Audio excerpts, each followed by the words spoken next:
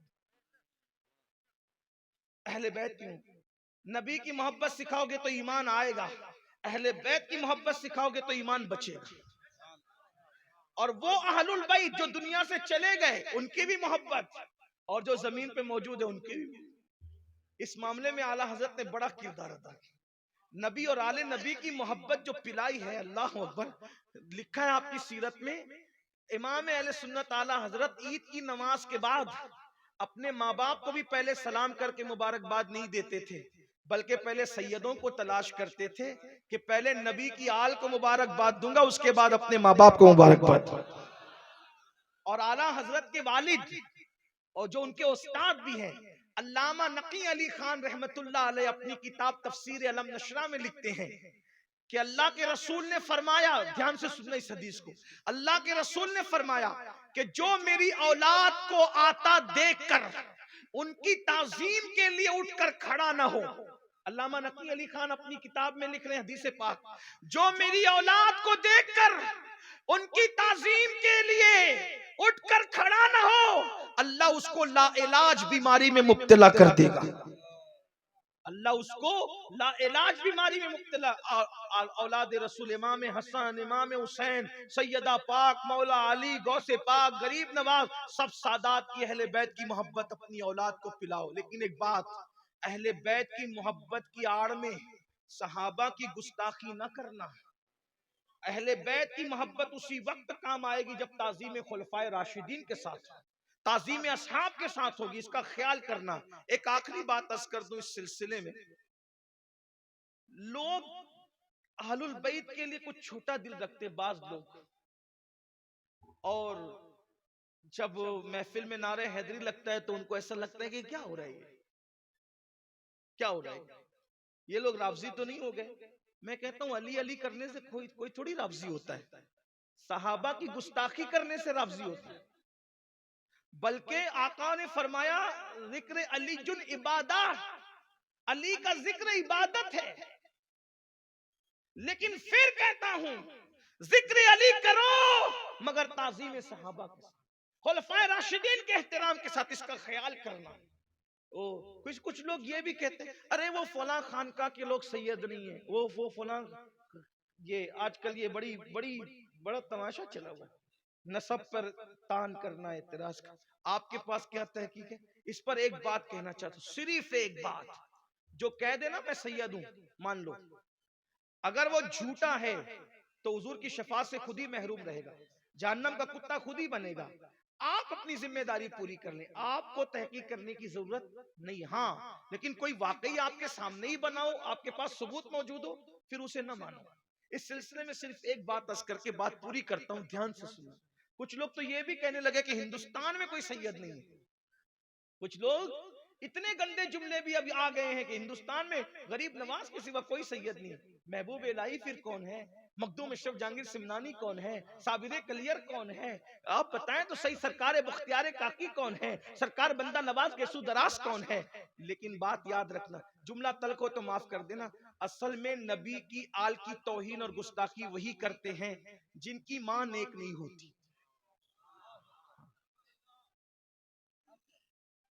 تعظیم آل رسول کے لیے باپ کا ایک اور ماں کا نیک ہونا ضروری ہوتا ہے۔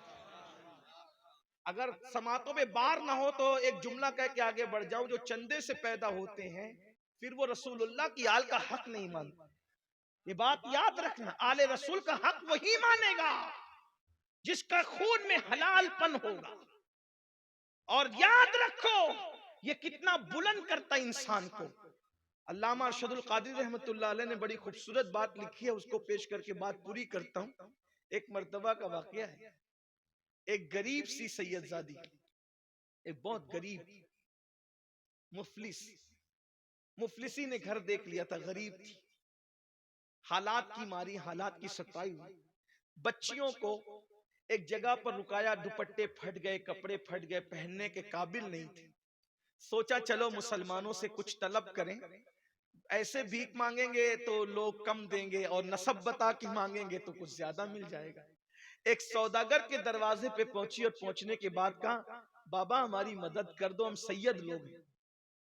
تو اس سوداگر نے کہا، بڑا سخی کہلاتا تھا، اس سوداگر نے کہا جس کو دیکھو وہ سید بن کے چلا آتا ہے، جس کو دیکھو، اگر تم سید ہو تو تمہارے پاس سید ہونے کی سند کیا ہے، شجرہ کہاں ہے، نشانی کیا ہے، ثبوت کیا ہے؟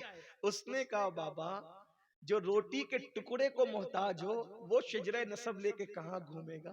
ہم تو بس اتنا ہی کہہ رہے ہیں کہ ہے تو ہے، ہم کیا ثبوت پیش کریں، ہمارے پاس تو کوئی ثبوت ہی نہیں۔ کہا کہ چلے جاؤ یہاں سے، ثبوت نہیں تو ہم تمہیں کچھ نہیں دیتے۔ پھر کیا ہوا؟ ادھر وہ وہاں سے ہٹی، ایک مجوسی تھا آتش پرست، آگ کا پجاری، اس نے یہ منظر دیکھا، وہ وہاں پہنچی اور کہا میں مسلمانوں کے پیغمبر کی بیٹی ہوں، ان کی آل میں سے ہوں، میری مدد کر سکتے ہو؟ مجوسی تھا، آتش پرست تھا، آگ کا پجاری تھا، لیکن کہا اچھا محمد عربی کی شہزادی ہو، آپ میرے گھر میں آئے، یہ گھر میرا نہیں، یہ آپ کا ہے، کیونکہ جس کے دروازے سے کوئی واپس نہ جاتا تھا، اگر آج اس کی شہزادی حالات کی ماری ہے تو میں دھکے نہ دوں گا، یہ گھر آپ کا ہے، میں آپ کا غلام ہوں، میری بیوی آپ کی کنیز ہے، اور خود کی بیوی کو بھیجا کہ جاؤ ان کی شہزادیوں کو لے آؤ، کپڑے دیے، کھانا دیا، کمرہ دیا، اسی میں رہو، یہ آپ کا گھر ہے۔ اللہ اکبر، رات ہوئی، وہ سوداگر کلمہ پڑھنے والا سویا، کیا دیکھا؟ میدان محشر بپا ہے، جنتی جنت میں جا رہے ہیں، جہنمی جہنم میں جا رہے ہیں، تو حضور شفاعت کر کر کے جنتیوں کو جنت میں بھیج رہے ہیں۔ یہ جناب سوداگر صاحب بھی آئے اور آنے کے بعد کہنے لگے حضور میں بھی تو امتی ہوں نا آپ کا، میری بھی شفاعت کریں۔ آقا فرماتے ہیں امتی ہے، تیرے پاس ثبوت کیا ہے؟ میرے امتی ہونے کا تیرے پاس ثبوت کیا کہ تو میرا امتی ہے؟ میری شہزادی حالات کی ماری آئی تھی تو تو اس سے ثبوت مانگ رہا تھا؟ نکل جا یہاں سے، اس سے ثبوت مانگنے والے نکل جا۔ جب دھتکار دیا گیا اور دھتکارنے کے بعد آنکھ کھلی، پریشان ہوا، چلانے لگا، پاگلوں کی طرح چلانے لگا، اور پھر جب نوکروں نے، خادموں نے، گھر والوں نے کہا کیا ہوا تو ساری داستان اور رودات بتائی، اور جب رودات بتائی تو پھر کیا ہوا؟ کہا ڈھونڈو اس شہزادی کو، سید زادی کو۔ جب ڈھونڈا گیا تو کسی نے بتایا کہ